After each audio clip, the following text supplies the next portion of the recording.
welcome to my YouTube channel Technical. Today I'm going to show you how to install Eclipse IDE on Windows 10 PC.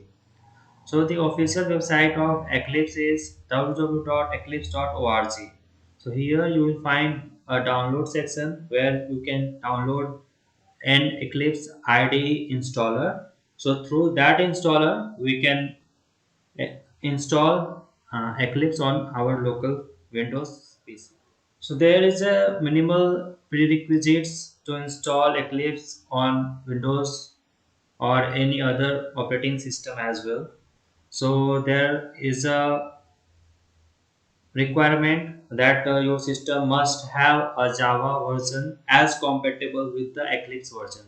Suppose you are installing Eclipse Mars version, okay, so the your system must have minimum Java 8 version, okay, install. If you are installing the Eclipse 12 2020 version, then you must have Java 11 install at your system. So please keep this in mind.